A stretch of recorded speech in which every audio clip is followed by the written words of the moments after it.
سورۃ الفاتحہ کہا جاتا ہے اور یہ اس کا سب سے مشہور اور معروف نام ہے۔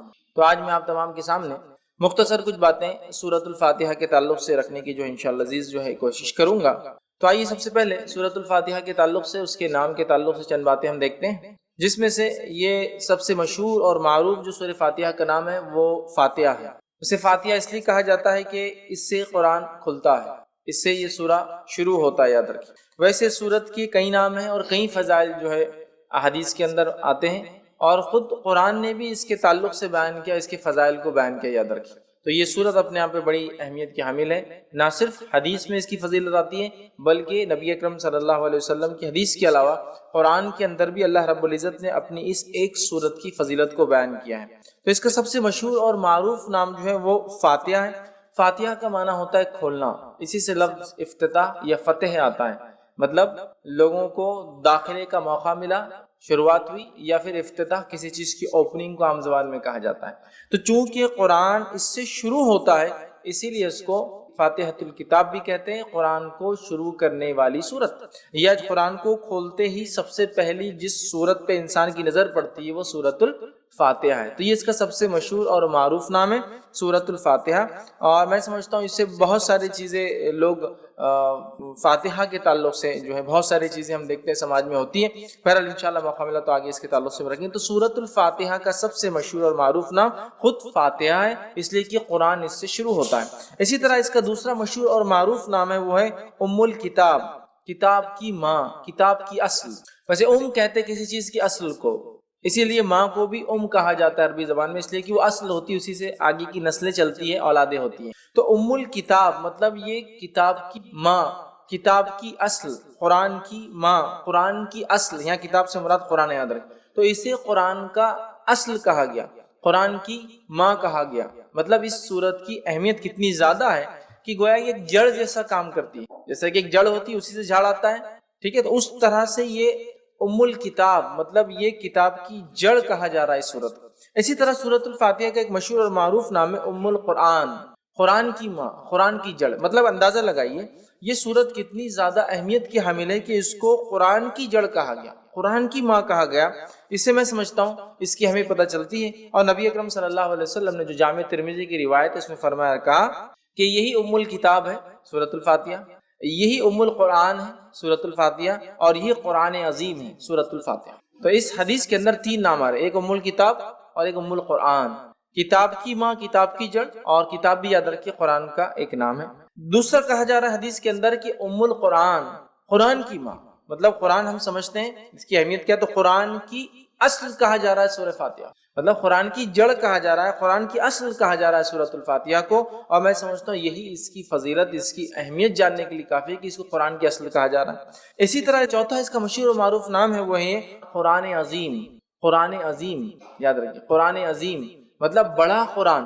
تو سورۃ الفاتحہ جو کہ ایک سورت ہے قرآن کی اور مختصر سی سورت ہے، 7 آیتوں پر مبنی ہے، اسے قرآن عظیم کہا جا رہا ہے۔ قرآن عظیم دیکھیے آپ، قرآن عظیم مطلب بڑا قرآن، گریٹر قرآن کہا جا رہا ہے۔ تو میں سمجھتا ہوں اس میں ایک نام تو ہے سورہ فاتحہ کا، اور ساتھ میں اس کی اہمیت بھی پتہ چل رہی ہے۔ اور اللہ رب العزت نے اسی بات کو قرآن میں یوں دہرا کہا، وَلَقَدْ آتَيْنَاكَ سَبْعًا مِّنَ الْمَثَانِي وَالْقُرْآنِ الْعَظِيمِ، اے نبی ہم نے آپ کو 7 بار پڑھی جانے والی آیت عطا فرمائی، والقرآن العظیم، اور بڑا قرآن عطا فرمایا۔ تو یہاں اس آیت کے اندر 7 بار پڑھی جانے والی آیت بھی کہا جا رہا ہے، اور کہا جا رہا ہے قرآن عظیم، ٹھیک ہے۔ قرآن خود قرآن عظیم مطلب سورۃ الفاتحہ یہ بڑی عظمت والی سورت ہے، یہ بڑی اہمیت والی سورت ہے کہ اسے ام الکتاب کہا گیا، ام القرآن کہا گیا، قرآن عظیم کہا گیا، بڑا قرآن کہا جا رہا ہے۔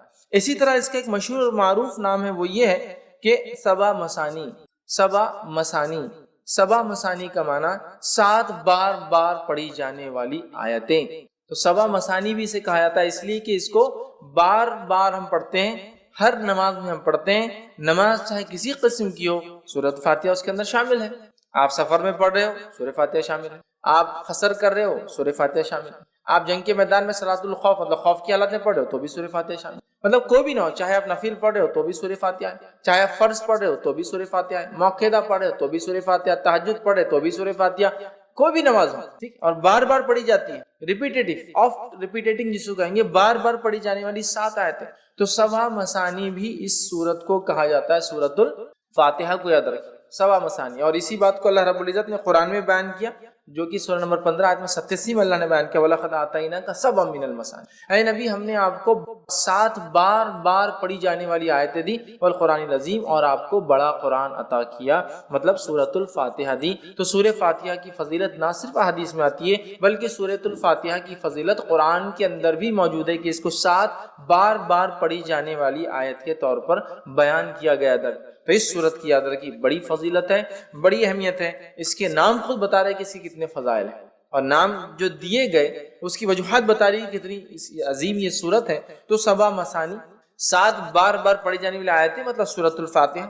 اسی طرح اس کا ایک اور مشہور اور معروف نام ہے جو جامع ترمذی کی ایک روایت میں آتا ہے، وہ ہے الصلاۃ، نماز، مطلب سورہ فاتحہ کو صلاۃ، نماز بھی کہا جاتا ہے، ٹھیک۔ آپ کہیں گے کیسے؟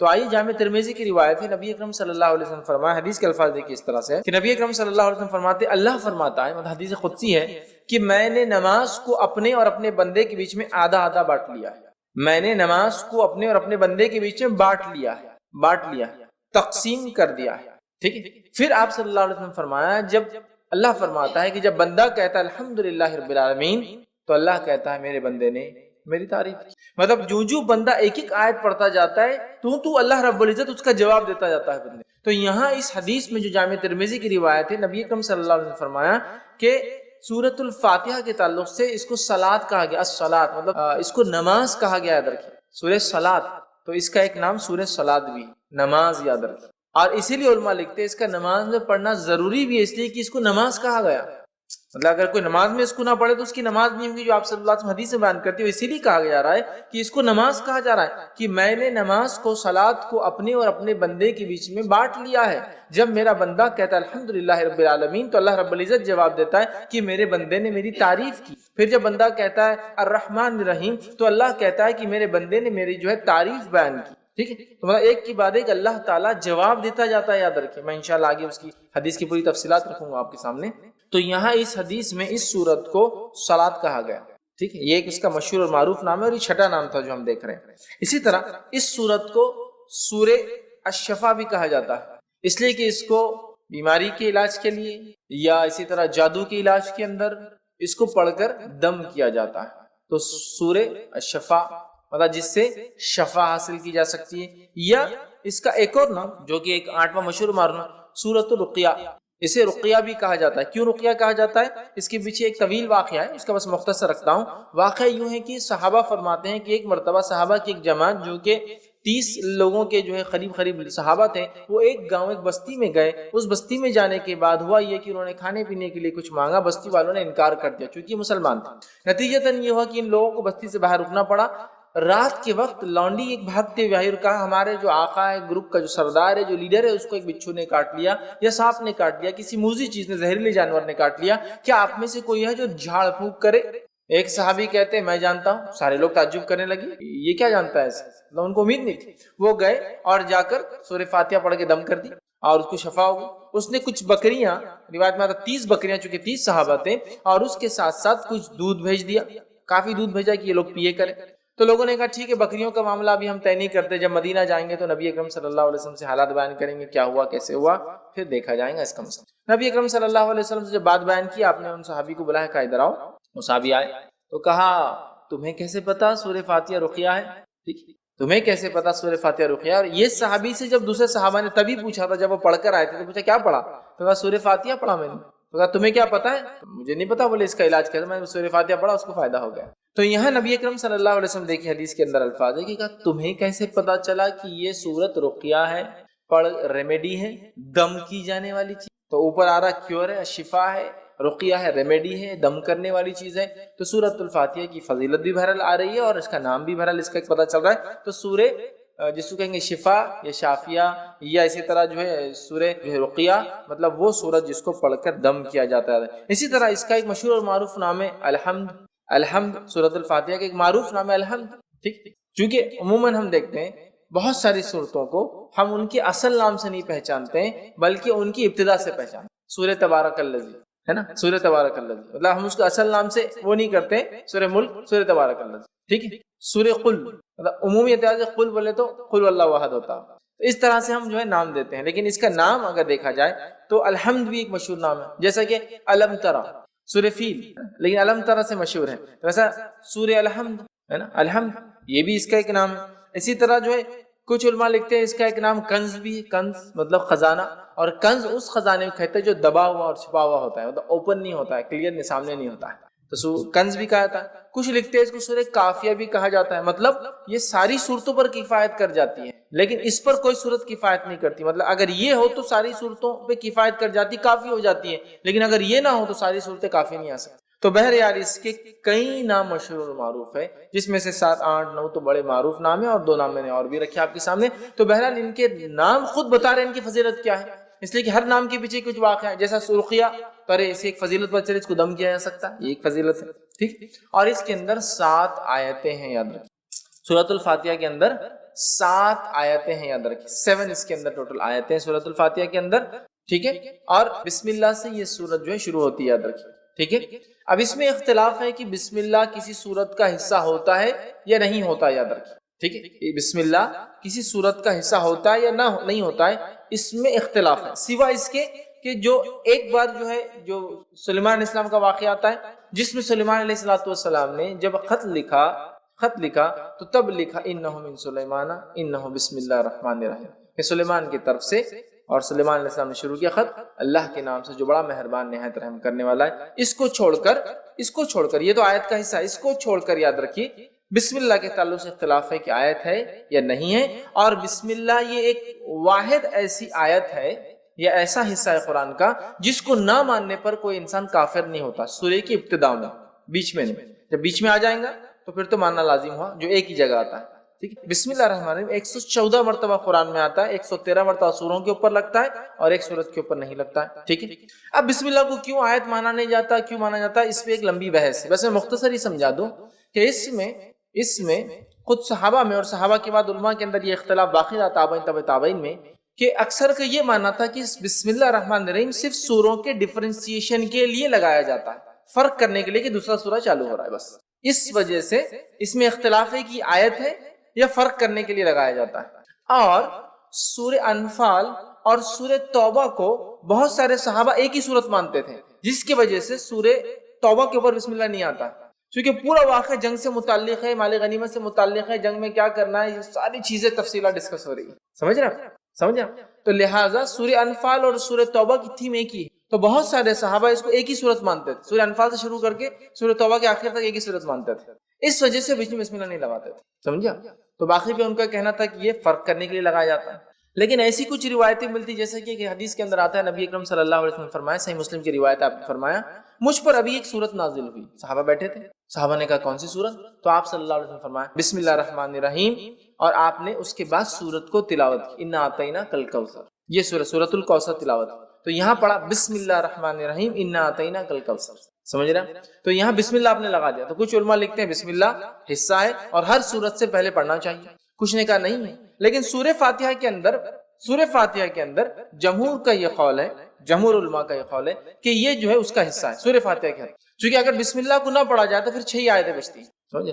تو ان کا قول یہ ہے, لیکن اس کو جہر میں نہیں پڑھا جائے گا, سر میں پڑھا جائے گا. آیت کا حصہ تو ہے لیکن اس کو جہر میں نہیں پڑھا جائے گا, سر میں. کیوں جہر میں نہیں پڑھا جائے گا اور سر میں پڑھا جائے گا, تو اس تعلق سے یہ دیکھا گیا کہ بہت سارے صحابہ اس کو جہر میں نہیں پڑھتے تھے, اور خلفائے راشدین بھی چاروں بھی اس کو جہر میں نہیں پڑھتے تھے, لہٰذا اکثریت نے نہیں پڑھا. لیکن کچھ قیرتوں کے اندر بسم اللہ بھی پڑھا جاتا, جیسے مدینے کے اندر پڑھا جاتا تھا, مکے میں نہیں پڑھا جاتا تھا. بہرحال اس کے بعد بہت سارے علاقوں میں پڑھا گیا, بہت سارے منی, اور آج بھی ہم دیکھتے ہیں بہت ساری جگہ آپ دیکھیں گے جب بسم اللہ کو پڑھیں گا خالی تو بسم اللہ الرحمن الرحیم الحمدللہ سے کریں گا, لیکن بہت ساری جگہ نہیں. بہرحال تو اس میں بھی اختلاف ہے کہ جہر میں پڑھا جائے نہ پڑھا جائے, لیکن بات ثابت ہے کہ خاموشی میں بھی اس کو پڑھا جا سکتا ہے. تو یہ حصہ ہے سورہ فاتحہ کا, لیکن اس کو جہر میں نہیں پڑھا جائے گا. بسم اللہ الرحمن الرحیم امام دل میں پڑھیں گا, الحمدللہ رب العالمین, اس کے بعد سے اس کو جہر میں پڑھیں گا, جہاں جہری نماز ہے. اور سرجہ نماز ہے تو وہاں تو سوال ہی نہیں آتا, ٹھیک ہے. تو اس کے اندر 7 آیتیں ہیں, اور اس کی دلیل سورہ نمبر 15 آیت نمبر 87, جس میں اللہ رب العزت نے فرمایا وَلَقَدْ آتَيْنَاكَ سَبْعًا مِنَ الْمَثَانِي وَالْقُرْآنِ الْعَظِيمِ, اے نبی ہم نے آپ کو 7 بار پڑھی جانے والی آیت ہے اور بڑا قرآن عطا فرمایا، اور اس سے مراد سورۃ الفاتحہ، چونکہ بہت ساری حدیثیں اس پہ دلیل ہے کہ سبب من المثانی وہی ہے جو سورہ فاتحہ ہے۔ آگے انشاءاللہ میں اس بات کو رکھوں گا، ٹھیک؟ تو اس میں ٹوٹل 7 آیتیں سورۃ الفاتحہ کے اندر، ٹھیک ہے، اور اس کو بار بار پڑھا جاتا ہے، 7 بار پڑھی جانے والی آیتیں، اور ہم جانتے ہیں کہ کوئی نماز اس کے بغیر مکمل نہیں ہوتی ہے، چاہے انسان کسی بھی قسم کی نماز پڑھا ہو، سفر میں ہو یا شہر میں ہو، اپنے علاقے میں ہو، چاہے وہ نماز فرض ہو، سنت ہو، نفل ہو، یا کسی بھی قسم کی نماز ہو، ساری نمازوں کے اندر سورۃ الفاتحہ پڑھی جاتی ہے، یاد رکھیے اس چیز کو، ٹھیک ہے؟ تو اس کے اندر 7 آیتیں ہیں۔ اسی طرح اس کی فضیلت میں جو بات آتی ہے وہ یہ ہے کہ مسند احمد کی روایت ہے، نبی اکرم صلی اللہ علیہ وسلم کے تعلق سے ایک واقعہ یوں آتا ہے کہ ایک صحابی فرماتے ہیں، ابو سعید معلّہ رضی اللہ عنہ فرماتے ہیں کہ میں نماز پڑھ رہا تھا، رسول اللہ صلی اللہ علیہ وسلم نے مجھے کہا کہ میرے پاس آؤ، لیکن میں نماز میں تھا، میں نے نماز کو مکمل کیا، نماز مکمل کر کے نبی اکرم صلی اللہ علیہ وسلم خدمت میں حاضر ہوا، آپ کو سلام کیا، تب نبی اکرم صلی اللہ علیہ وسلم پوچھا جب میں نے تمہیں پہلے آواز دی تھی تم نے جواب کیوں نہیں دیا؟ تو انہوں نے کہا اللہ کے رسول صلی اللہ علیہ وسلم میں نماز کی حالت میں تھا، نماز پڑھ رہا تھا۔ تو کہا کیا تم نے اللہ کا یہ احکام نہیں سنا کہ جب رسول اللہ صلی اللہ علیہ وسلم تمہیں اس چیز کی طرف بلائے جو تمہیں زندگی دیتی ہے، ٹھیک ہے، تو تم اس آواز کو جو ہے جواب دو، واپس آؤ۔ تو کہ اللہ کے رسول صلی اللہ علیہ وسلم میں اس کو نہیں جانتا تھا، میں انشاءاللہ اگلی بار ضرور کروں گا۔ مطلب نبی اکرم صلی اللہ علیہ وسلم اگر کوئی شخص نماز بھی پڑھ رہا ہوتا اور آپ آواز دیتے تو اس شخص کو آپ کی آواز پر آپ کے پاس حاضر ہونا یا موجود ہونا ضروری تھا، یاد رکھیے، نماز توڑ کر۔ یہ بات آ رہی کہ تم کیوں نہیں آتے؟ کہا میں نماز پڑھتا ہوں۔ کہا نماز پڑھتے کیا تم نے یہ نہیں سنا اللہ کا حکم؟ ٹھیک، تو کہا میں اب آئندہ اس بات کو یاد رکھوں۔ تو کہا میں تمہیں اس مسجد سے نکلنے سے پہلے جو ہے قرآن کی سب سے بڑی سورت سکھا، اس مسجد سے نکلنے سے پہلے قرآن کی سب سے بڑی سورت سکھا۔ اور آپ صلی اللہ علیہ وسلم بات کرتے کرتے آگے جا رہے تھے اور صحابی کہنے لگے مجھے ڈر لگنے لگا کہ اللہ کے رسول صلی اللہ علیہ وسلم مسجد سے باہر نکل جائیں گے اور میرے کو سورت تو نہیں سکھائی سب سے بڑی۔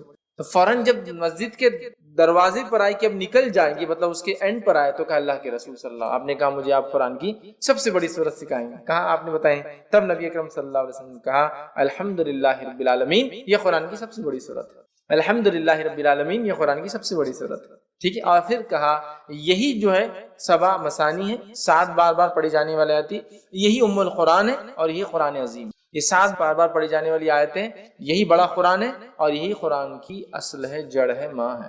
سب سے بڑی سورت کا قرآن کس کو؟ سورۃ الفاتحہ کو۔ اس کا نمبر 1 ہونا خود اپنے آپ میں دلیل ہے کہ اس کی کتنی اہمیت ہے سورۃ الفاتحہ۔ آئیے دوسرا واقعہ لیتے ہیں، یہ جامع ترمذی کی روایت ہے۔ ابی بن کعب رضی اللہ عنہ جو ہے نماز پڑھ رہے تھے، نبی اکرم صلی اللہ علیہ وسلم نے آواز دی تو انہوں نے جواب نہیں دیا چونکہ نماز پڑھ رہے تھے۔ نبی اکرم صلی اللہ علیہ وسلم دوسری بار آواز دی تو انہوں نے جلدی نماز پڑھنا شروع، اسپیڈ لی ایک دم تیزی سے، اور جلدی سے سلام پھیرا، نماز جلدی پڑھ کر اور گئے اور سلام کیا اور کہا اللہ کے رسول صلی اللہ علیہ وسلم میں نماز پڑھا۔ تو کہا جب میں نے تمہیں آواز دی تو تم نے مجھے جواب کیوں نہیں دیا، آئی کیوں نہیں؟ تو کہا اللہ کے رسول صلی اللہ علیہ وسلم میں نماز میں تھا۔ تو کہا تم نے کیا اللہ کا یہ احکام نہیں سنا کہ جب اللہ کے رسول تمہیں اس چیز کی طرف بلائے جو تمہیں زندگی دیتی ہے، یہ آیت نہیں سنی؟ تو کہا سنی۔ تو کہا انشاءاللہ میں آئندہ یاد رکھوں گا اور آپ کی آواز آتے ہی میں آ جاؤں گا، ٹھیک۔ پھر اس کے بعد نبی اکرم صلی اللہ علیہ وسلم نے ان سے کہا کہ میں تمہیں ایک ایسی سورت سکھاؤں گا آج مسجد سے نکلنے سے پہلے، جو سورت اس سے پہلے نہ توریت میں نازل ہوئی، نہ زبور میں نازل ہوئی، نہ انجیل میں نازل ہوئی، نہ فرقان میں نازل ہوئی، 4 کتابوں کا نام ہے، نہ فرقان میں نازل ہوئی۔ تو یہ بڑے خوش ہو گئے، کہا بالکل سکھائیے۔ نبی اکرم صلی اللہ علیہ وسلم ان سے ہاتھ ملائے ہوئے تھے، ہاتھ میں ہاتھ، اور نبی اکرم صلی اللہ علیہ وسلم ان کے ساتھ ساتھ چل رہے تھے، ہاتھ میں ہاتھ تھا اور دونوں چل رہے تھے۔ اور آپ صلی اللہ علیہ وسلم فرمایا تھا مسجد سے نکلنے سے پہلے تم کو میں جو ہے ایک ایسی سورت سکھاؤں گا جو نہ توریت میں نازل ہوئی، نہ زبور میں، نہ انجیل میں، نہ فرقان میں۔ ابی بن کعب رضی اللہ عنہ فرمانے لگے کہ مجھے اب ڈر تھا کہ اللہ کے رسول صلی اللہ علیہ وسلم مسجد سے باہر نکل جائیں گے اور مجھے بھی سکھائی نہیں وہ سورت۔ تو میں نے کہا اللہ کے رسول ہم مسجد سے بس باہر نکل رہے ہیں، وہ سورت آپ نے نہیں سکھائی۔ تب نبی اکرم صلی اللہ علیہ وسلم نے ان کو فرما کہا قسم ہے اس ذات کی جس کے ہاتھ میں میری جان ہے، وہ سورۃ الفاتحہ الحمدللہ رب العالمین۔ سورۃ الفاتحہ یہ وہ سورت ہے قرآن کی جو اس سے پہلے نہ توریت میں نازل ہوئی، نہ زبور میں نازل ہوئی، نہ انجیل میں نازل ہوئی، اور نہ ہی فرقان میں آپ نے قرآن میں اب ہو گئی ہے، اس سے پہلے کبھی نازل نہیں ہوئی۔ ایک روایت میں اس طرح کے الفاظ آتے ہیں کہ ایک آواز نبی اکرم صلی اللہ علیہ وسلم نے ایک مرتبہ سنی، جبرائیل علیہ السلام سے پوچھا یہ آواز کیسی؟ تو کہا آج جنت کا ایک ایسا دروازہ کھولا گیا، آج آسمان کا ایک ایسا دروازہ کھولا گیا جو اس سے پہلے کبھی نہیں کھولا گیا تھا، اور فرشتے سورۃ الفاتحہ لے کر آئے، مطلب اسپیشل آئے، اسپیشل فرشتے آئے، اسپیشل ہوئی ساری چیزیں۔ سمجھے؟ جو دروازہ اس سے پہلے کبھی نہیں کھلا. تو سورۃ الفاتحہ ایک ایسی سورت ہے جو اس سے پہلے کسی امت کو نہیں دی گئی. یہ اس کی فضیلت ہے، کسی امت کو نہیں دی گئی. یہ سب سے بڑی سورت ہے قرآن کی. کسی امت کو، کسی قوم کو، کسی نبی کو، کسی کو یہ سورت نہیں دی گئی، سورۃ الفاتحہ. ٹھیک. اسی طرح اس کے فضائل کے اندر ایک فضیلت یہ آتی ہے کہ نبی اکرم صلی اللہ علیہ وسلم نے 3 مرتبہ، صحیح مسلم کی روایت، 3 مرتبہ کہا اور فرمایا، 3 مرتبہ کہا. الفاظ یہ تھے آپ نے کہ جس نے نماز پڑھی اور سورہ فاتحہ نہیں پڑھی اس کی نماز مکمل نہیں. 3 مرتبہ دہرایا. جس نے نماز پڑھی اور اس میں سورہ فاتحہ نہ پڑھی اس کی نماز مکمل نہیں. 3 مرتبہ آپ نے دہرایا. ابو ہریرہ رضی اللہ عنہ جو اس حدیث کو روایت کر رہے تھے، لوگوں نے کہا کہ ابو ہریرہ امام کے ساتھ بھی، تو کہا امام کے ساتھ بھی، جب امام کے ساتھ ہو تو اپنے جی میں پڑھ لیا کرو. جب امام ہو خیرت کر رہا ہو تب تو کہا اپنے جی میں پڑھ لیا کرو، دل میں پڑھ لیا کرو پھر، لیکن تب بھی پڑھنا ہے تم. ٹھیک. اس کے بعد جو ہے ابو ہریرہ رضی اللہ عنہ فرمایا اس سورت کو اتنی اہمیت اس لیے دی جا رہی ہے کہ میں نے اللہ کے رسول صلی اللہ علیہ وسلم کہتے ہوئے سنا کہ اللہ نے نماز کو اپنے اور اپنے بندے کے بیچ میں بانٹ لیا ہے. کہ میں نے نماز کو، اللہ فرما رہا ہے، اپنے اور اپنے بندے کے بیچ میں بانٹ لیا ہے. اور پھر الفاظ ہیں جب بندہ کہتا ہے الحمدللہ رب العالمین تو اللہ جواب دیتا ہے بندے نے میری جو ہے تعریف. پھر جب بندہ کہتا ہے الحمدللہ رب العالمین الرحمن الرحیم کہ بڑا مہربان نہایت رحم والا، یہ الفاظ ادا کرتا ہے تو اللہ تعالیٰ جواب دیتا ہے میرے بندے نے میری حمد بیان کی. ٹھیک. اس کے بعد جب بندہ کہتا ہے مالک یوم الدین تو اللہ کہتا ہے میرے بندے نے میری حمد بیان کی. ٹھیک ہے. اس کے بعد جب بندہ کہتا ہے ایاک نعبد و ایاک نستعین تو اللہ کہتا ہے یہ میرے اور میرے بندے کے بیچ میں ہے، جو میرا بندہ مانگے گا میں اس کو وہ دوں گا. یہ میرے اور میرے بندے کے بیچ میں ہے، یہ میرے اور میرے بندے کے بیچ میں ہے. اسی لیے علماء لکھتے ہیں کہ سورۃ الفاتحہ کو 3 حصوں میں تقسیم کیا جا سکتا ہے. پہلا اللہ کی حمد و ثنا تعریف، بسم اللہ الرحمن الرحیم الحمدللہ رب العالمین الرحمن الرحیم مالک یوم الدین تعریف. اس کے بعد یہ آیت ایاک نعبد و ایاک نستعین، تو پہلی 4 آیتیں اللہ کی تعریف، 5ویں آیتیں اللہ اور بندے کے بیچ میں آدھا. حدیث کے الفاظ بھی یہ میرے بندے اور میرے بیچ میں ہیں اور میرے بندے نے جو مانگا میں اسے بیچ میں. تو علماء لکھتے ہیں بیچ میں، مطلب اس میں دونوں باتیں، اے اللہ ہم تیری ہی عبادت کرتے ہیں اور تجھی سے مدد طلب کرتے ہیں. آدھی آیت اللہ کے لیے، آدھی بندے کے لیے ہوئی. اپنا تیری عبادت کرتے ہیں، تجھی سے مدد طلب کرتے ہیں. ٹھیک. اہدنا الصراط المستقیم صراط الذین انعمت علیہم غیر المغضوب علیہم ولا الضالین، یہ پورا بندہ دعا کر رہا ہے. تو پہلی 4 آیتیں اللہ کی تعریف، 5ویں آیتیں بندے اور اللہ کے بیچ میں، اور باقی کی 2 آیتیں بندے نے اپنی دعا کی. 3 حصوں میں تقسیم کرتے ہیں، اللہ کی حمد و ثنا، اللہ اور بندے کے بیچ، اور بندے نے اپنی دعا کی. ٹھیک. تو یہاں اللہ کہتا ہے یہ میرے اور میرے بندے کے بیچ میں ہے، میرے بندے کو وہ دوں گا جو اس نے خواہش کی ہے، جو اس نے مانگا ہے.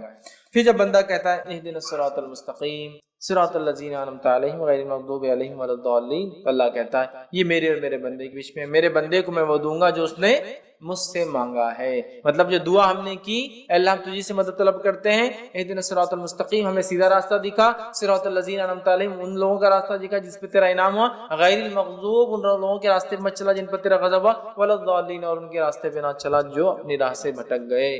آمین ہم کہتے ہیں. تو بندہ اللہ کہتا ہے میرے بندے نے جو مانگا میں اسے. ٹھیک ہے. تو اسی لیے اس کا پڑھنا ابو ہریرہ رضی اللہ عنہ فرماتے ضروری نماز میں. کیوں کہ نماز کہا گیا کہ اللہ نے نماز کو اپنے اور اپنے بندے کے بیچ میں آدھا آدھا بانٹ لیا ہے. ٹھیک. اسی طرح دیکھتے ہیں ہم کہ سورۃ الفاتحہ کی فضیلت جو ہم دیکھ چکے، صحیح مسلم کی روایت ہے کہ یہ رقیہ ہے، اس کو دم کیا جا سکتا ہے نا، اس میں شفا ہے، جیسا کہ جادو ہو جائے، ٹھیک ہے، تو اس کو پڑھا جا سکتا ہے. ٹھیک ہے. تو اس کے علاج ہے، مطلب ایک قسم کا، یا زہریلا جانور کاٹ لے تب اس کو دم کیا جا سکتا ہے، یاد رکھیے. تو یہ بھی اس کی فضیلت ہے. ویسے اس سورت کی کئی فضیلتیں احادیث کے اندر آتی ہے، اور اس کے فضائل پر، اس کی اہمیت پر، اس کے معنی اور مفہوم کو ایکسپلین کرنے میں لوگوں نے جلدیں لکھ دی، یاد رکھیں جلدیں لکھ دی. جیسا کہ مشہور اور معروف جو مولانا ابوالکلام آزاد کی ایک مشہور کتاب ہے سورۃ الفاتحہ کی، انہوں نے تفسیر کی. میں سمجھتا ہوں 200-250 پیجز کی صرف ان 7 آیتوں کی تفسیر ہونے سے. تو بہت بہرحال اس کی تفسیر، اس کی فضائل، اس کے فوائد، اور اس صورت کے کیا فائدے ہوتے ہیں، اس کی کیا اہمیت ہے، اس کے ہر حرف ہر معنی کی کیا اہمیت ہے. اس لیے کہ اس کو قرآن کی جڑ کہا جا رہا ہے، اصل کہا جا رہا ہے، ماں کہا جا رہا ہے. تو ظاہر سی بات ہے کہ معمولی جو ہے صورت نہیں ہے، یہ معمولی چیز قرآن عظیم کہا جا رہا ہے، معمولی بات نہیں. 7 بار بار پڑھی جانے لے آتے معمولی نہیں. نماز میں پڑھنا ضروری معمولی نہیں ہے. ٹھیک ہے. بہرحال یہ چند فضائل تھے جو میں نے آپ کے سامنے رکھی. آئیے اب چند باتیں اس کے معنی کے تعلق سے 7 آیتوں کو ہم مختصر دیکھتے ہیں. اللہ تعالیٰ فرماتا ہے بسم اللہ الرحمن الرحیم، اللہ کے نام سے جو بڑا مہربان نہایت رحم کرنے والا ہے. میں سمجھتا ہوں بسم اللہ الرحمن الرحیم کیا ہے، اس کی کیا فضائل ہے، اس کے کیا فوائد ہیں، اس کی کیا ثمرات ہیں، اس سے کیا کیا ہو سکتا ہے، میں سمجھتا ہوں آپ سب جانتے ہیں. اگر کسی انسان کو کچھ نہ سمجھتا ہو، کچھ نہ آتا ہو اور کسی کام کی شروعات کرتا ہو تو بس بسم اللہ الرحمن الرحیم پڑھ لے. نبی اکرم صلی اللہ علیہ وسلم حدیث سے فرماتے جب کھاؤ تو بسم اللہ پڑھو، ہے نا. جب کسی چیز کو کھولو تو بسم اللہ پڑھو، جب کسی چیز کو ڈالو، پانی اگر مشکی سے ڈالے تو بسم اللہ پڑھو، چیزوں پر ڈھاکو تو بسم اللہ پڑھو، دروازے کھولو تو بسم اللہ پڑھو، دروازے بند کرو تب بسم اللہ پڑھو، ہے نا. کتنا ہے، قرآن پڑھ رہے ہیں اس سے پہلے ہم کو بسم اللہ پڑھنا ہے، کسی کام کی شروعات کرے اس سے پہلے ہم کو بسم اللہ پڑھنا ہے. مطلب بسم اللہ ایک طرح سے ایک ماسٹر دعا ہے، ایک ماسٹر کی جیسا ہوتا ہے نا، تو ایک ماسٹر دعا ہے کہ ہمیں کچھ نہیں آتا تو یہ کر سکتے کم از کم بسم اللہ، اللہ کے نام سے بڑا مہربان نہایت رحیم. اور یہ بڑی اہم چیز ہے، اگر یہ شامل نہ ہو تو ہمارا کھانا اس میں بھی شیطان شامل، ہمارا پینا اس میں بھی شیطان شامل، ہمارا رہنا اس میں بھی شیطان شامل. یاد رکھیے، اور اللہ کا ذکر نہ ہو تو ہر عمل میں شیطان داخل ہو جاتا ہے. یاد رکھیے، سمجھ رہا، ہر عمل میں یاد رکھیے. تو بسم اللہ کو ایک معمول بنا لے اللہ کے نام سے، ہے نا. وضو کرنا ہے تب بھی بسم اللہ پڑھنا ہے نا، کہ اس کا وضو نہیں جس نے بسم اللہ نہیں پڑھا. مطلب بڑا اہم ہے، بڑا اہم ہے. بھول جاتے ایک الگ بات ہے لیکن بڑا اہم ہے. بسم اللہ یاد رکھیے. تو یہاں سورہ فاتحہ شروع ہو رہی بسم اللہ الرحمن الرحیم، اللہ کے نام سے بڑا مہربان نہایت رحم کرنے والا. تو ہمیں بھی چاہیے ہم جب قرآن کو پڑھے تو بسم اللہ سے چالو کرے، ہر کام کرے تو بسم اللہ سے چالو کرے اور بسم اللہ اللہ کے نام سے. ظاہر سی بات ہے اگر ہم کسی کام کو اللہ کے نام سے شروع کریں گے تو یہ کام بابرکت ہوگا، فضیلت کا حامل ہوگا، اہمیت کا حامل ہوگا، برکت لائیں گا، رحمت لائیں گا، ہے نا. اللہ کا کرم ہمارے طرف متوجہ ہوگا، اس لیے کہ ہم نے اللہ کے بابرکت نام سے اس چیز کی شروعات کی. اور اللہ کے نام سے زیادہ بابرکت چیز دنیا میں کوئی نہیں آتا، سب سے بابرکت چیز. اس کے بعد اللہ تعالیٰ جس میں تاثیر دے اس کو برکت والا اللہ بنا دیتا ہے، لیکن سب سے بابرکت چیز. ہم جب شروعات کریں کسی تو بسم اللہ سے کریں. تو یہاں بھی اللہ نے سورۃ الفاتحہ کی اپنی کتاب کی ابتدا بسم اللہ الرحمن الرحیم، اللہ کے نام سے بڑا مہربان نہایت رحم والا. ٹھیک ہے، یہ اس کا معنی ہے. الحمدللہ رب العالمین. آیت نمبر 2، تمام تعریفیں اس اللہ کے لیے جو سارے عالم کا رب ہے. تمام تعریفیں اس اللہ کے لیے سارے عالم کا رب ہے. اب قرآن کی ابتدا اور سٹارٹ دیکھیے کتنی بیوٹیفلی ہو رہی ہے، کتنی خوبصورتی کے ساتھ ہے. پہلے شروعات کرنے کا طریقہ سکھا دیا گیا، کتاب شروع ہوتی ہے بسم اللہ الرحمن الرحیم، ہر کام سے پہلے کرو. دوسرا الحمدللہ رب العالمین، تمام تعریفیں اس اللہ کے لیے ہے جو سارے عالم کا رب ہے. تعریف حمد کرنے یا حمد کسی کی جائے تو وہ صرف اللہ کی ذات ہے، یہ بتا دیا گیا. اور اللہ رب العزت کون ہے، انٹروڈکشن بھی آ جا رہا ہے دوسری آیت کے اندر، الحمدللہ رب العالمین، تمام تعریفیں اس اللہ کے لیے ہے جو سارے عالم کا رب ہے. مطلب اللہ تعالیٰ کوئی لوکل، علاقائی، ٹرائبل یا ریجنل گاڈ نہیں ہے. جس رب کی ہم تعریف کر رہے ہیں وہ رب سارے عالم کا رب ہے، جس کی ہم تعریف، سارے عالم، سارے عالم، عالم جو کچھ وجود میں ہے سب عالم، جو کچھ وجود میں سب عالم ہے. تو تمام تعریفیں اس اللہ کے لیے جو سارے عالم کا، تمام چیزیں جو وجود میں لائی ہے اس نے، ان سب کا رب.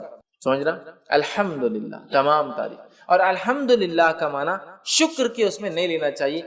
حالانکہ حمد میں شکر شامل ہے لیکن شکر میں حمد شامل نہیں ہے. کیوں کہہ رہا ہوں میں؟ جنرلی اردو اسپیکنگ میں کیا ہوتا ہے ہمارے پاس، الحمدللہ کا معنی کیا لیتے ہیں ہم لوگ، اللہ کا شکر. اب پرابلم کیا ہوتی ہے، حمد میں شکر شامل ہے لیکن شکر میں حمد شامل نہیں ہے. سمجھ رہے آپ؟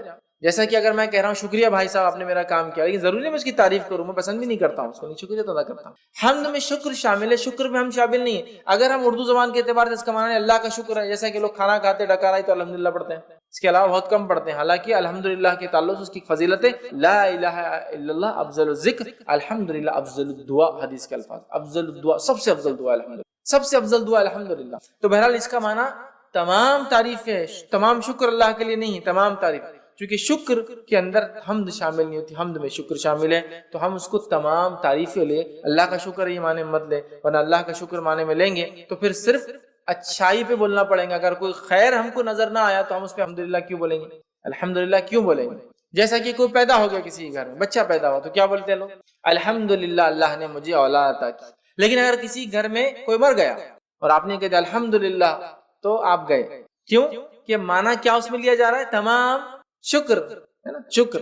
تو ارے یار یہ موت پہ تم بڑھ، جب کہ الحمدللہ تمام تعریف ہے. تو کوئی پیدا ہو بھی تو تعریف اللہ کی، کوئی بیمار ہو بھی تو تعریف اللہ کی، کوئی مر جائے بھی تو تعریف اللہ کی، دنیا میں خیر بھی آئے تعریف اللہ کی، شر بھی ہمارے اوپر آئے جو کہ آزمائش تعریف اللہ کی، تعریف اللہ کی یاد رکھیے چاہے حالت سے ہم جو بھی گزرے. تو الحمدللہ رب العالمین، تمام تعریف ہے اللہ کے لیے جو سارے عالم کا، عالم سے مراد ہر وہ چیز جو ایگزسٹنس میں، ہر وہ چیز جو وجود میں، انسانوں کا عالم، جنوں کا عالم، فرشتوں کا عالم، کیڑے مکوڑوں کا عالم، مچھلیوں کا عالم، جانوروں کا عالم، چرند پرند کا عالم، تمام چیزیں جو کچھ ہے، کائناتوں کا عالم یاد رکھیے، لا تعداد کائنات ہے جو اللہ نے، تمام عالموں کو آپ دیکھیں تو آپ تعجب کریں گے. تمام تعریف ہے اس اللہ کے لیے، سارے عالم کا رب ہے، ان سب کو بنانے والا ہے. اس لیے کہ اگر اس عالم پہ کوئی غور کرے نا تو بنانے والے کی ذات پر خود ایمان لاتا ہے، جتنی چیزیں اس نے بنائی.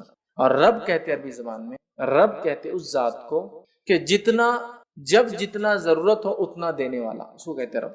جب جتنا ضرورت ہو اتنا دینے والا، اس کو کہتے ہیں رب. بچہ ماں کی پیٹ میں ہے، جب جتنی ضرورت ہے اس کو وہاں دینے والا. ماں کی پیٹ سے نکل کے دنیا میں آ گیا، جب جتنی ضرورت ہے اس کو وہ چیز دینے والا.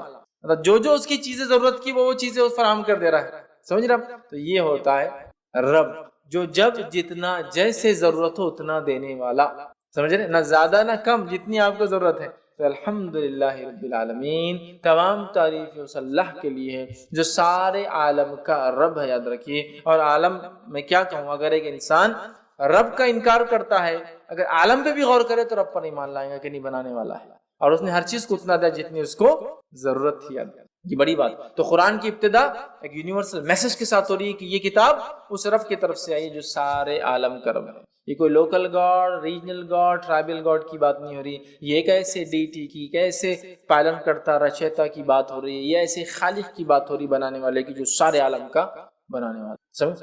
تمام تعریفیں اس اللہ کے لیے جو سارے عالم کا. اللہ سب کا رب ہے، یہ کوئی صرف مسلمانوں کا رب نہیں. یاد رکھیے یہ میسج سورہ فاتحہ شروع ہوتی ہے، اللہ تعالیٰ نے کنوے کر دیا، اور سارے عالم کا کوئی علاقہ یا کوئی ایریا، کوئی ریس، کوئی قوم کا بھی نہیں. یاد رکھیے کہ یہ قوم کا ہے، وہ قوم کا ہے، سارے عالم کا رب. یاد ہے جو کچھ وجود میں اللہ ان کا رب ہے. ٹھیک ہے. الحمدللہ رب العالمین الرحمن الرحیم، بڑا مہربان نہایت رحم کرنے والا. یاد رکھیے اب بڑا مہربان نہایت رحم کرنے والا، اس کا کیا معنی ہے؟ تو اس کے تعلق سے ایک مشہور روایت ہے، جامع ترمذی کی حدیث ہے، اور حدیث کے الفاظ ہیں کہ اللہ تعالیٰ فرماتا ہے کہ میں اللہ رحمان نے رحم کو پیدا کیا. رحم سمجھتے ہیں؟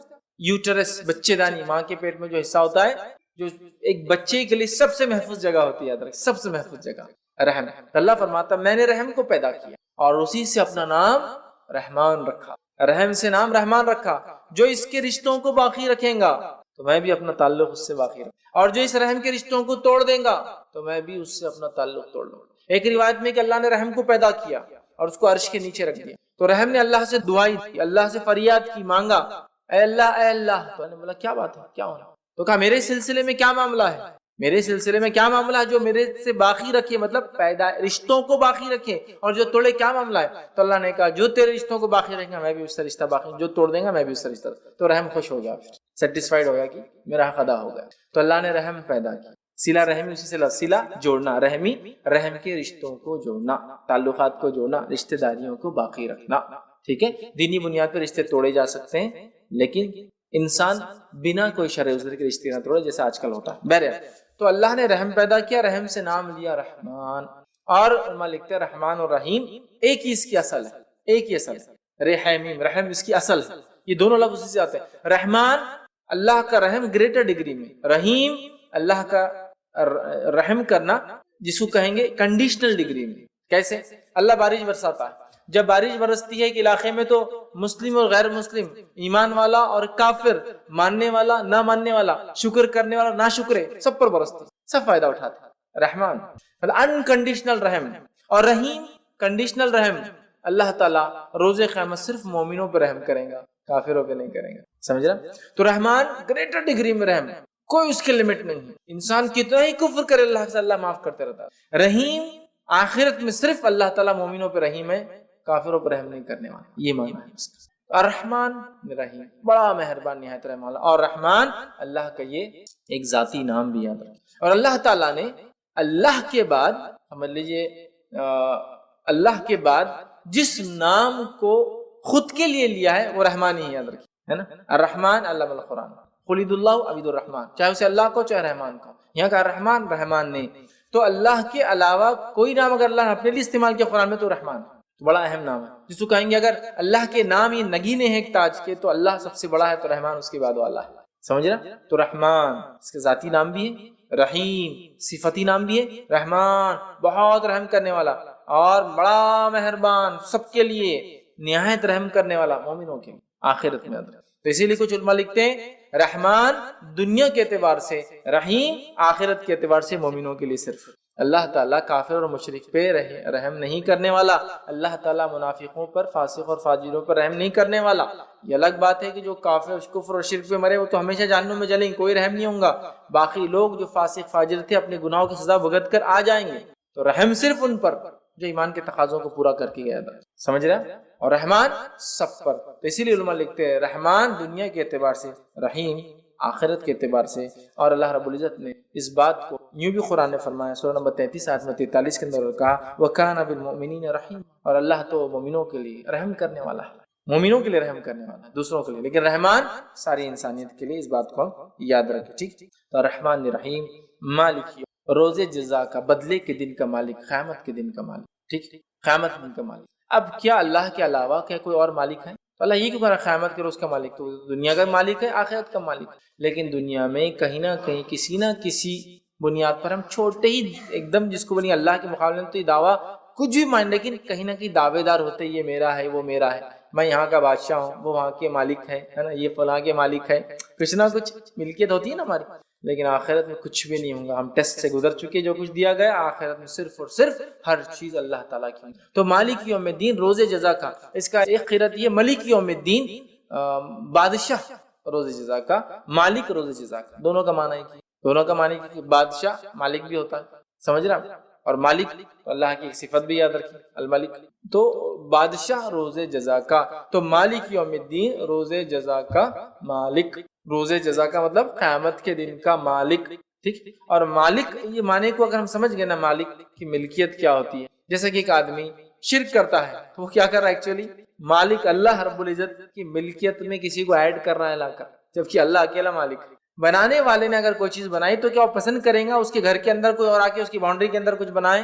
اللہ تعالیٰ بھی مالک، بادشاہ بھی پسند نہیں کرتا اس کی ملکیت میں کوئی آئے، اور مالک بھی پسند نہیں کرتا اس کی ملکیت میں کوئی آئے۔ تو بادشاہ روز آخرت میں قیامت کے دن کا اللہ تعالیٰ مالک یوم الدین، یوم الدین وہ دن جس دن ترازو قائم ہوگا، وہ دن جس دن لوگوں کا انصاف ہوگا، وہ دن جس دن لوگوں کے اچھے اور برے اعمال کے اعتبار سے فیصلے ہوں گے، وہ دن جس دن لوگوں نے جو اچھا کیا ان کو اس کا بدلہ، جنہوں نے برا کیا ان کو ان کے بدلے دیے جائیں گے، اس دن کا اللہ تعالیٰ مالک ہے۔ اور اس تعلق سے ایک روایت آتی ہے، صحیح بخاری اور صحیح مسلم کی روایت ہے، قیامت کے دن زمین اور آسمان اللہ تعالیٰ کے سیدھے ہاتھ میں لپٹے ہوئے ہوں گے، اور اللہ تعالیٰ ایک آواز لگائیں گا، اور آواز اس طرح سے ہوگی، انا الملک، آج میں بادشاہ ہوں، این الملوک الارض، کہاں ہے دنیا کے وہ بادشاہ، این الجبارون و این المتکبرون، کہاں ہے وہ دنیا کے بادشاہ جو ظلم اور زیادتی اور جبر کرتے اپنے لوگوں پر، اور کہاں ہے وہ جو تکبر کیا کرتے؟ اللہ آواز دیں گے، اللہ آواز دیں گے یاد رکھیں۔ لہٰذا تکبر کرنا بہت خطرناک بات ہے، یاد رکھیں،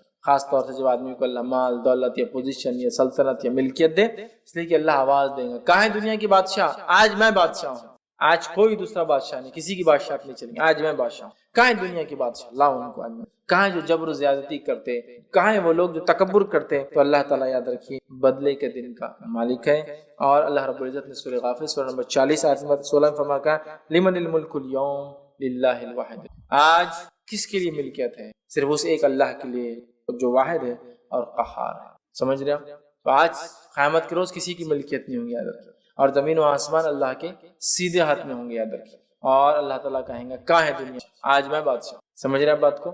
لہٰذا اللہ بادشاہ ہے روز جزا کا، بدلے کے دن کا، جس دن جس نے جو دنیا میں کیا تھا اس کو اس کے بدلے چکائے جائیں گے، حساب اور کتاب ہوگا اس ڈگری اور اس لیول تک کہ ایک بکری جس کو سینگ نہیں ہوں گے، اس کو کسی سینگ والی بکری نے مارا ہوگا تو بغیر سینگ والی کو سینگ دیا جائے گا، وہ اس بکری کو ماریں گے جس نے دنیا میں مارا تھا اور ان کا معاملہ ختم کر دیا جائے گا، صحیح مسلم کی روایت ہے۔ اس دن کا اللہ تعالیٰ جو ہے مالک ہے، مالک یوم الدین۔ پھر اللہ نے فرمایا ایاک نعبد و ایاک، اے اللہ ہم تیری ہی عبادت کرتے ہیں اور تجھی سے ہی مدد طلب کرتے ہیں، اے اللہ ہم تیری بھی عبادت کرتے ہیں اور تجھ سے بھی مدد طلب کرتے نہیں ہیں، تیری ہی صرف اور صرف اللہ تیری عبادت اور تجھی سے مدد طلب کر. اگر اتنی بات بھی ایک بندہ سمجھ جائے نا، ایک مومن بندہ، تو انشاءاللہ کم از کم مسلمان شرک نہیں کریں گے. حالت یہ ہے کہ ہم اس سورت کو پڑھتے ہیں، کتنی بار پڑھتے ہیں؟ خالی فرض نمازیں جو لوگ پڑھتے ہیں، خالی فرض تو 17 بار ہو جاتی ہے. فجر کی 2 رکعت، ظہر کی 4 رکعت، عصر کی 4 رکعت، مغرب کی 3 رکعت، عشاء کی 4 رکعت، 17 دفعے پڑھ رہا ہے اس کو. ایاک نعبد و ایاک نستعین، اے اللہ ہم تیری ہی عبادت کر اور تجھی سے ہی مدد طلب، تیری بھی نہیں، تیری ہی، ہے نا؟ سمجھ رہا ہوں؟ جیسا کہ مثال کے لیے اگر میں کسی سے کہوں، میں اپنے بھائی سے کہہ رہا ہوں، میں اپنی والدہ سے کہہ رہا ہوں، ٹھیک، کہ میں آپ سے بھی محبت کرتا ہوں، اور ایک ہے میں آپ سے ہی محبت کرتا ہوں. جب آپ سے ہی کہہ رہا ہوں تو اس کا مطلب کوئی اور شریک نہیں، اور آپ سے بھی کہہ رہا ہوں تو مطلب بہت لوگ. تو یہاں جو صیغہ ہے تیری ہی عبادت کرتے، تجھی سے ہی مدد طلب کرتے ہیں، تیرے علاوہ کسی کی عبادت نہیں کرتے، اور تیرے علاوہ کسی سے مدد طلب نہیں کرتے، کسی بھی قسم. یہ معنی ہے یاد رکھیں. اور اس آیت کو ہم دیکھیں تو پہلی 4 آیتیں اللہ کی تعریف حمد و ثنا تھی. یہ آیت 2 حصوں میں تقسیم، یہ آیت 2 حصوں میں تقسیم، آدھی بندے اللہ کے لیے، آدھی بندے کے لیے. اور بندہ اس کے بعد اپنی باتیں رکھ رہا ہے، تجھی سے مدد طلب کرتے. کیا طلب کرتے؟ آگے دعا بھی اللہ ہی سکھا رہا ہے. سبحان اللہ. سورۃ الفاتحہ ایک خوبصورت صرف اللہ کی حمد و ثنا اور دعا نہیں ہے، بلکہ یہ بہترین اپنے آپ میں ایک مکمل دعا ایک بندے کے لیے جو اس کو زندگی جینے کے لیے چاہیے. اور جو دعا اللہ نے اس میں سکھا کر اس دعا پہ ہم مکمل کھڑے اتر گئے تو دنیا کی اور آخرت کی کامیابی ہمارے لیے یاد رکھیں انشاءاللہ. تیری ہی عبادت کرتے ہیں، تیرے ساتھ کسی کو ذرہ برابر بھی ہم شریک نہیں کرتے ہیں کسی بھی چیز میں، نہ تیری عبادت میں، نہ تیرے اسماء و صفات میں، اور نہ ہی تیری مطلب جس کو کہیں گے رب ہونے کے اندر، نہ تیرے نام اور جو ہے صفات کے اندر، اور نہ ہی تیری عبادت کے اندر، کسی بھی اس میں ذرہ برابر بھی، کیونکہ اللہ اس کو پسند نہیں. سمجھ رہا بات؟ تو اللہ تیری ہی عبادت کرتے ہیں، تجھے سے ہی مدد طلب کرتے ہیں. اور کیا اس کے بعد مدد طلب کر رہے ہیں، کیا دعا ہم اللہ سے کر رہے ہیں؟ اللہ تعالیٰ نے خود وہ دعا بھی سکھا دی. تو ایاک نعبد و ایاک نستعین اہدنا الصراط المستقیم، اے اللہ ہمیں سیدھے راستے پر چلا، اے اللہ ہمیں سیدھے راستے پہ چلا. صراط کہتے ہیں راستہ، مستقیم سیدھا راستہ، اے اللہ ہمیں سیدھے راستے پہ چلا. اب سیدھے راستے کی ہم دعا کرتے ہیں اہدنا الصراط المستقیم. اب یہ سیدھے راستے میں ہم کیسے چل پائیں گے بتائیں مجھے؟ اہدنا الصراط المستقیم، سیدھا راستہ دکھا. یہ سیدھا راستہ کیا ہے؟ میں جو راستے مجھے وہی سیدھا لگ رہا ہے، آپ جو راستے آپ کو وہ سیدھا لگ رہا ہے، دنیا کا ہر انسان جس راستے اس کو لگا وہی طریقہ، وہی سیدھا راستہ ہے. کون بتائیں گا سیدھا راستہ کیا ہے؟ میں شرک بدعت کر رہا ہوں مسلمان کہہ کے اپنے آپ کو صراط مستقیم پہ ہوں، سب کو واقعی گمراہ سمجھ رہا ہے نا. میرا حال یہ ہے کہ میں شرک کر رہا ہوں اور صراط مستقیم پہ سمجھ رہا ہوں، آپ سب کو گمراہ کہہ رہا ہوں. آپ کا حال یہ، آپ بھی کچھ تو بھی نیا کر رہے ہیں، اپنے آپ کو صراط مستقیم. منافق کا حال یہ کہ منافق بھی دل میں کفر رکھ رہے، ظاہر ایمان کا بتا رہے، اور وہ بھی سمجھ رہے سیدھے راستے. تو ہمیں سیدھا راستہ دکھا، اسٹریٹ پاتھ، سیدھا راستہ، صراط مستقیم. صراط مستقیم پہ ہم کیسے قائم رہیں گے؟ اس تعلق سے ایک جامع ترمذی کی بڑی بہترین جو ہے روایت ہے وہ میں آپ کے سامنے رکھتا ہوں کہ صراط مستقیم کیا ہے. جامع ترمذی کی روایت ہے، نبی اکرم صلی اللہ علیہ وسلم فرماتے ہیں اللہ تعالیٰ تمہارے لیے ایک مثال دیتا ہے، مطلب حدیث قدسی یہ بھی. پھر آپ نے فرمایا مثال ایک سیدھے راستے کی، صراط مستقیم مثال ایک سیدھے راستے کی ہے، سیدھا راستہ ہے، اور اس راستے کے دونوں جانب دیواریں کھڑی ہیں. کیا ہے؟ والز، دیواریں. ان دیواروں کے اندر دروازے ہیں، ان دروازوں پر پردے لگے ہوئے. دیواروں میں دروازے ہیں، دروازوں پر پردے لگے ہوئے. اور ایک انسان، ایک آواز دینے والا سامنے، جو راستے کے سامنے ایک دروازہ ہے، مطلب راستہ جا رہا وہاں ایک دروازہ ہے، اس کے سامنے راستے پہ نیچے کھڑے کی آواز ہے، اے لوگو میری طرف آؤ، اے لوگو میری طرف. اور دوسرا ایک کھڑا ہوا ہے جو آواز دینے والا، وہ اوپر کھڑا ہے، مطلب دروازے کے اندر ایک کھڑا ہے، ایک اوپر کھڑا ہے. جب کوئی انسان اس سیدھے راستے پہ چلتے چلتے وہ پردہ ہٹانے کی کوشش کرتا ہے، وہ جو دروازوں پہ پردے ہیں نا ہٹانے کی کوشش کرتا ہے، اوپر والا آواز دیتا ہے اے بندے اس طرف مت جانا ورنہ تو اس سے گزر جائے گا، اے شخص تجھ پہ ہلاکت ہو، اس پردے کو مت ہٹانا ورنہ تو اس سے گزر جائیں گا. پھر آپ نے فرمایا یہ سیدھا راستہ صراط مستقیم، یہ اسٹریٹ جو راستے کی بات صراط مستقیم، اس کے دونوں جانب جو 2 دیواریں اللہ کی حدود ہے، لمیٹیشنز ہے، اس کے باہر بھی نہیں، اس کے باہر بھی نہیں، اس کے بیچ میں چلنا ہے، within this boundaries، یہ لمیٹیشنز ہے. اس میں جو دروازے بنے ہوئے تھے یہ اللہ کی حرام کردہ چیز ہے، اس پہ جو پردے لگے تھے تم کو بتا دیا گیا کہ یہ حرام ہے، بتا دیا گیا حرام ہے، جانا نہیں. بیچ میں جو آواز دینے والا کہتا ہے لوگوں میری طرف آؤ، میری طرف آؤ، تم صراط مستقیم پہ رہو گے، وہ قرآن ہے. کہتا ہے لوگوں میری طرف آؤ، تم صراط مستقیم پہ، وہ قرآن ہے. اور اوپر جو آواز دینے والا ہے، جب وہ آدمی پردہ ہٹانے کی کوشش کرتا ہے، حرام چیز کی طرف جانے کی کوشش کرتا ہے، تو آپ نے فرمایا وہ جو اوپر والا آواز جو دیتا ہے ایک مومن کا سچا دل ہے جو سب سے پہلے حرام چیز پر اس کے خلاف گواہی دیتا ہے، ارے مت کرو غلط ہے. مومن کا سچا دل ہے جو سب سے پہلے خود بولتا ہے ارے مت کرو وہ غلط ہے. تو صراط مستقیم پہ ہم کیسے قائم رہیں گے؟ امت مسلمہ صراط مستقیم پہ کیسے قائم رہیں گی؟ قرآن کے ذریعے میرے بھائی. اب قرآن کو چھوڑ کے باقی سب طریقوں پہ انسان چلیں گا تو کیا صراط مستقیم بھی قائم رہیں گا؟ نہیں. اس لیے کہ صراط مستقیم ایک سیدھا راستہ ہے، لیکن اس راستے میں بہت سارے شارٹ کٹس بھی کھلتے ہیں، لیکن سارے شارٹ کٹ جہنم میں جاتے ہیں. ابن ماجہ کی روایت ہے، نبی اکرم صلی اللہ علیہ وسلم ایک صحابی کا انتقال ہوا، تشریف فرماتے خبر کھودی جا رہی تھی، آپ نے ایک ٹہنی جھاڑ کے ہاتھ میں لی اور وہ مٹی میں خبر کی ایک سیدھی لکیر ماری اور اس پہ دائیں بائیں جانب اور لکیریں ماری اور کہا یہ بیچ کا راستہ صراط مستقیم، یہ میرا راستہ، یہ بیچ کا راستہ صراط مستقیم ہے، یہ میرا راستہ. اور اس میں جو دائیں اور بائیں جانب لکیریں جا رہی ہے یہ صراط مستقیم پر شیطان بیٹھے ہوئے ہیں جو لوگوں کو گمراہی کی طرف. تو صراط مستقیم پر شیطان بیٹھا ہوا ہوتا ہے. بہت سارے لوگ بولتے ہیں مسلمان اگر ایک ہے، قرآن ایک ہے، کتاب ایک ہے، کلمہ ایک ہے، نبی ایک ہے، سب چیز ایک ہے، تو پھر ان میں اختلاف کیوں؟ ان میں اختلاف. تو یاد رکھیے شیطان ان کے پیچھے جو صراط مستقیم پر ہے نا، شیطان انہی کے پیچھے جو صراط مستقیم ہے انہی کو تو بہکائیں گا اور بھٹکائیں گا، باقی لوگوں کو تو پہلے گمراہ کر چکا اور اطمینان کے ساتھ آرام کر رہا ہے. سمجھ رہے بات؟ تو اختلاف تو ہم میں ہی ہوں گا نا. کیوں؟ اس لیے ہم صراط مستقیم پہ اور شیطان ہی نہیں چاہتا. سمجھا؟ تو سیدھی جو صراط مستقیم ہے نا، اسٹریٹ پاتھ، یہ راستہ ایسا نہیں ہے کہ بالکل آپ اس پہ ایک بار آ گئے تو زندگی بھر اہدنا الصراط المستقیم، اے اللہ ہم سیدھی راستے سے چلا. تو کوئی ایک آدمی جب اسلام قبول کر لیا اپنے آپ سے سوال کر سکتا کیا میں سیدھے راستے پہ نہیں ہوں؟ پھر کیوں مجھے دعا کرنے لگایا جا رہا ہے روز اہدنا الصراط المستقیم، اہدنا الصراط المستقیم، اہدنا الصراط المستقیم؟ کیوں دعا کرنے لگایا جا رہا ہے؟ اس لیے کہ صراط مستقیم پہ آنے کے بعد ہی بھٹکنا سب سے اصل کام ہے شیطان کا، صراط مستقیم پر آنے والوں کو ہی بھٹکانا. باقی کو تو لگا چکا، باقی کو جہنم کے راستے لگا چکا. منافق جہنم کے راستے لگ چکے، کافر جہنم کے راستے لگ چکے، مشرک جہنم کے راستے لگ چکے. ایمان کی طرف آئیں گے تبھی پیچھے پکڑیں گا وہ کہ اب اس کو میں بھٹکاؤں. سمجھ رہے؟ اسی لیے ہم کو ایمان والا ہونے کے ناطے تکبر نہیں کرنا ہے کہ جنت میں جائیں گے، اس لیے کہ ہمیں صراط مستقیم پر مرنے تک دعا کرنا ہے اللہ ہمیں صراط مستقیم. ایمان لانے کے بعد ایک آدمی سوچ سکتا نا کیوں دعا کرنے لگا جا رہی سیدھے راستے پہ چلا؟ اس لیے کہ اب خطرہ زیادہ ہے ہمارا جس کو کہیں گے جہنم میں جانے کا. اس لیے اب شیطان ہمارے پیچھے ایڑی چوٹی کا زور لگا دے گا کہ ہم سمجھے. اور جہاں وہ شرک نہیں کرا سکیں گا تو چھوٹے چھوٹے گناہ کرا کے خوش رہیں گا. نبی اکرم صلی اللہ علیہ وسلم نے فرمایا کہ اب اس علاقے میں، عرب کے علاقے میں شیطان مایوس ہو چکا ہے کہ اس کی کبھی عبادت ہوگی. اب مایوس ہو گیا، اب نہیں ہوتی، لیکن وہ تم سے چھوٹے گناہ کروائیں گا جن کو تم معمولی سمجھ کے کرو گے اور وہ اس میں خوش ہو جائے، سیٹسفائیڈ ہو جائے. تو جہاں اب شرک نہیں ہو سکتا وہاں صغائر کر کے سیٹسفائیڈ ہے. جہاں وہ شرک کروا سکتا تو پہلے ہی اٹیک کر. اس لیے ہم کو ہر روز سکھایا جا رہا ہے اہدنا الصراط، اے اللہ ہمیں سیدھے راستے پہ چلا، سیدھے راستے. کیوں؟ کہ صراط مستقیم سے بھٹکانے کے لیے شیاطین بیٹھے. اہدنا الصراط، اے اللہ ہم سیدھے راستے چلا. صراط الذین انعمت علیہم، اس راستے پر چلا جن پر تیرا انعام ہوا، جن پر تیرا انعام ہوا. یاد رکھ، جن پہ تیرا انعام ہوا، تیری نعمتیں تو نے برسائی، جو تیرے پسندیدہ بندے تھے. انعام ان پہ ہوں گے نا اللہ کے جو پسندیدہ بندے تھے. اہدنا الصراط، سیدھے راستے پہ چلا. اور کس کے راستے پہ چلا؟ مطلب اس سے پہلے کون تھے جو سیدھے راستے پہ چلے؟ وہ انعام والے لوگ. اہدنا الصراط المستقیم، سیدھے راستے پہ چلا. ان کے راستے پہ چلا جن پہ تیرا انعام ہوا. انعام ان پہ ہوا جو سیدھے راستے پہ چلے تھے. وہ کون تھے؟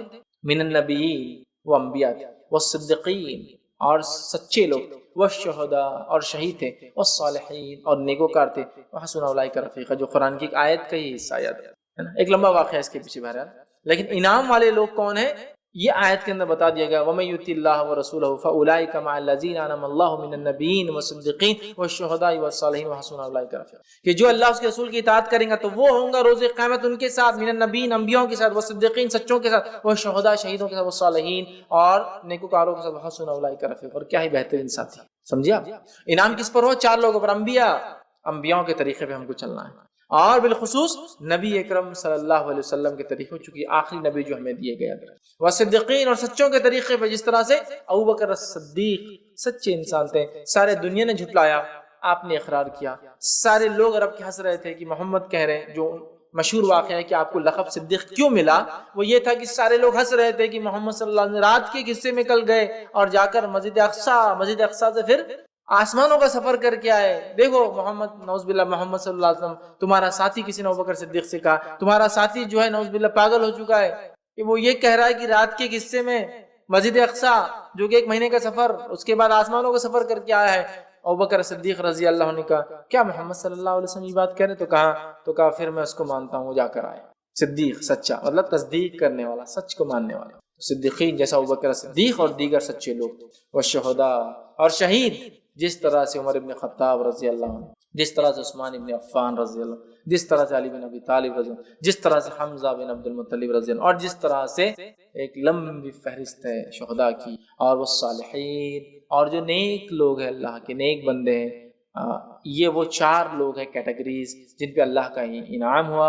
یہ سب ایمان کے بعد والی چیز ہے، ایمان لائے وہ سارے تقاضوں کو پورا کرنے والے، لیکن ایمان کی بلندیوں کو چھونے والے، جس میں انبیاء جن کے درجے تک ساری انسانیت بھی مل جائے تو ایک نبی کے ایمان کے برابر یہ درجے تک نہیں پہنچ سکتی، وہ تھے۔ اور اس کے بعد ان کے راستے پہ ہمیں چلنا ہے، بالخصوص نبی اکرم صلی اللہ علیہ وسلم کے طریقے پر، اور پھر وہ صدیقین، وہ سچے لوگ ہیں جو تصدیق کرتے تھے حق کی ہر دور اور زمانے میں۔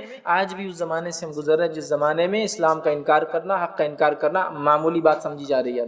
اس دور میں تصدیق کرنا کہ میں ایمان لاتا ہوں اس چیز پر، من ان جیسا کہا گیا، یہ ایک سچے انسان کی، مومن کی آج پہچان ہے۔ وہ شہداء، وقت پڑنے پر اپنا جان مال تو انسان لگاتا ہے، جان بھی اللہ کے راہ میں لگا دے۔ وہ صالحین، اور نیکیوں پہ اڑا رہے، اس لیے کہ آج نیکی کرنا بہت مشکل۔ وحسن اولئک رفیقا، اور اللہ نے کہا کیا ہی بہترین ساتھی ہے، جو اللہ رسول کی اطاعت کریں گا تو ہوں گا 4 لوگوں کے ساتھ، اور یہ بہترین، یہ انعام والے لوگ ہیں۔ تو اللہ چلا ہمیں سیدھے راستے پر، کن کے راستے پر؟ جو اس راستے پہ چل چکے ہیں پہلے۔ وہ کون ہے؟ وہ 4 لوگ جن پہ تیرا انعام ہوا، وہ 4 لوگ یہ ہیں، ٹھیک ہے؟ صراط الذین انعمت علیہم غیر المغضوب، اور مت چلا ان راستے پر، ان لوگوں کے راستے پر جن پر تیرا غضب ہوا۔ اس سے مراد یہود، اس سے مراد یہود، اس لیے کہ وہ ایمان والے تھے ہم سے پہلے، لیکن ایمان والے ہونے کے باوجود انہوں نے کفر کو اور شرک کو پسند کیا، انبیاء کی نافرمانی کو پسند کیا، اللہ کے جس کو شعار علامت انبیاء کو قتل کرنا پسند کیا، جو رب چاہتا تھا اس کی خلاف ورزی کرنے کو پسند کیا، ہفتے کو مت شکار کرو کرنا ہے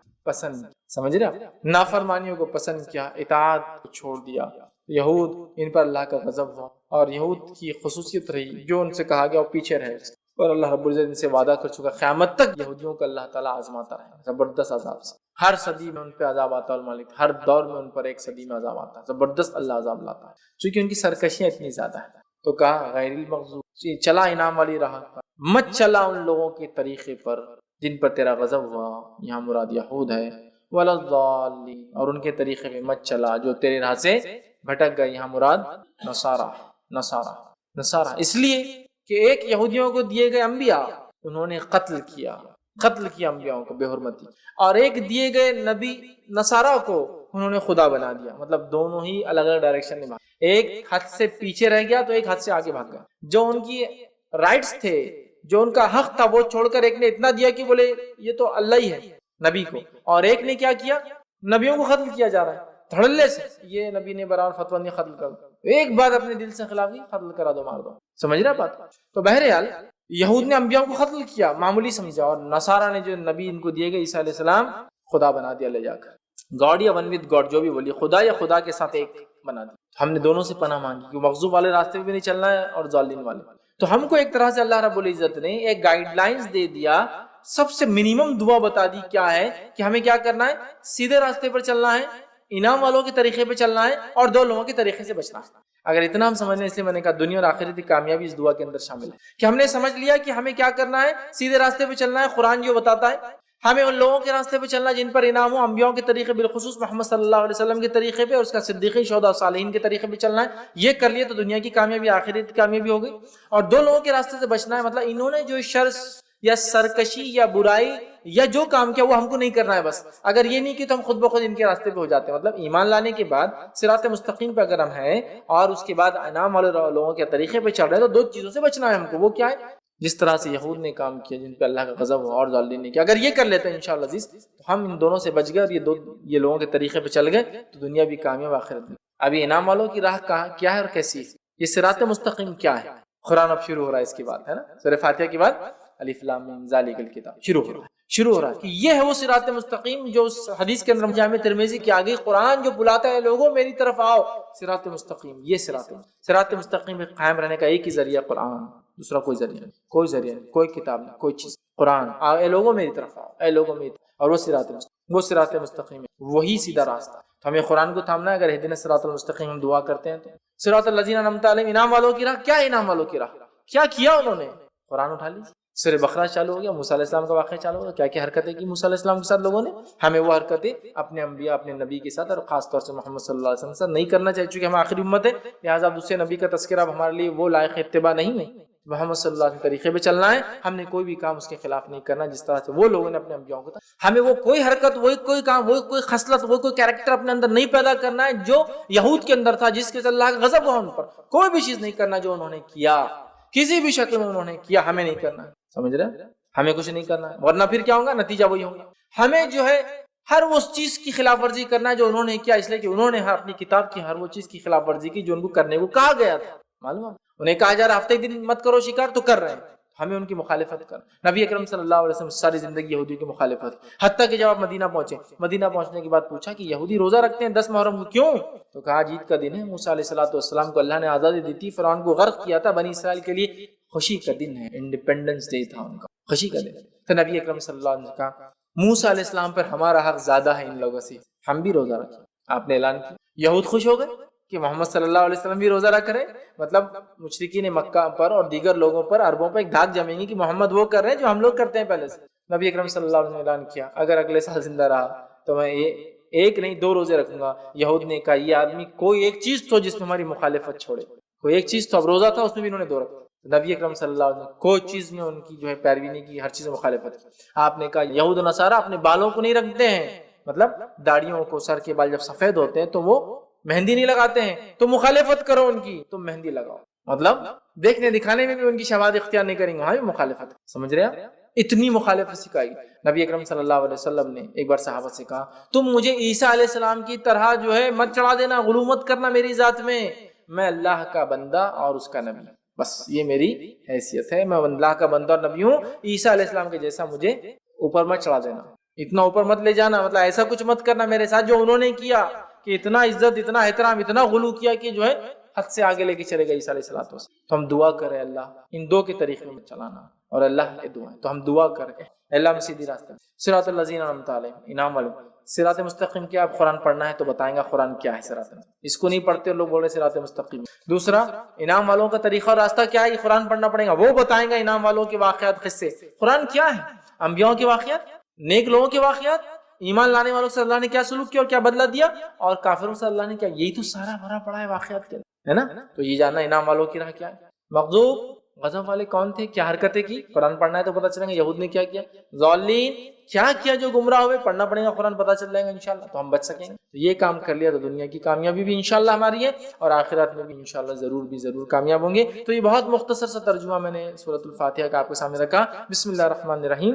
ایک بار پھر دہرا دیتا ہوں، بسم اللہ الرحمن الرحیم.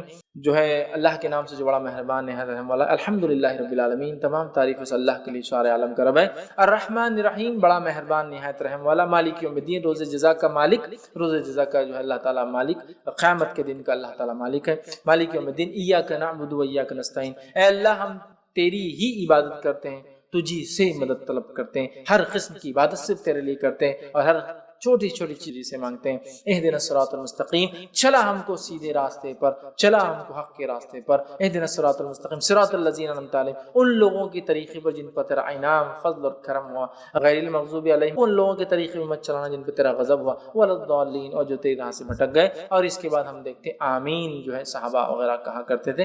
آمین کا مطلب ہوتا ہے اے اللہ اس چیز کو قبول کر، مانگ رہے ہیں. آمین کا معنی ہوتا ہے اللہ اس کو ایکسپٹ کر، قبول کر ہم سے، آمین.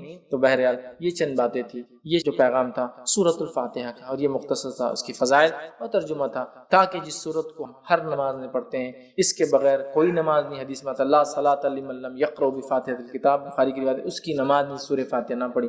کیا معنی ہے سورت کا؟ بس میں نے اس مختصر سے وقت میں آپ کے سامنے معنی رکھنا مناسب سمجھا، تاکہ ہم لوگ اس کا معنی جب سمجھیں گے، جب نماز پڑھیں گے انشاءاللہ، تو پھر ذہن رہے گا جو ہم مانگ رہے دعا پہ کنسنٹریٹ ہم کر سکیں گے. جو ہم مانگ رہے الحمدللہ رب العالمین، تو جب دعا کریں گے تو ہمارا ذہن رہے گا کہ ہم کیا اللہ سے مانگ رہے ہیں، معلوم تو ہمیں وہ. ٹھیک ہے، بہت سارے لوگ سورۃ الفاتحہ پڑھتے ہیں لیکن ابھی نماز نہیں پڑھی کہ اس کی مخالفت کر رہے ہیں. اس لیے کہ جو پڑھا معلوم ہی نہیں کیا پڑھا، تو لہٰذا ہمیں چاہیے نہ ہی صرف سورہ فاتحہ بلکہ پورے قرآن کو ہم سمجھنے کی کوشش کریں۔ اسی پہ اپنی بات کو میں ختم کروں گا۔ اللہ رب العزت سے دعا ہے کہ اللہ سبحانہ تعالیٰ ہم تمام کو جو ہے کتاب و سنت کو جو ہے پابند بنائے، ہم تمام کی جو ہے دعائیں جو ہم کرتے ہیں سورۃ الفاتحہ کی شکل میں اس کو قبول کرے، ہم تمام کو صراط مستقیم پہ تا حیات قائم رکھے، ہم تمام کو ان لوگوں کے راستے پہ چلائے جو لوگوں پہ اللہ تیرا انعام ہوا۔ اے اللہ ان لوگوں کے راستے سے ہماری حفاظت کرتے ہیں جن پہ تیرا غضب یا جو تیرے راستے سے بھٹک گئے، جب تک ہمیں زندہ رکھ اے اللہ، ایمان اور اسلام پر زندہ رکھ، جب بھی ہمارا خاتمہ ہو ایمان پر ہمارا خاتمہ ہو۔ آخر دعوانا الحمدللہ رب العالمین۔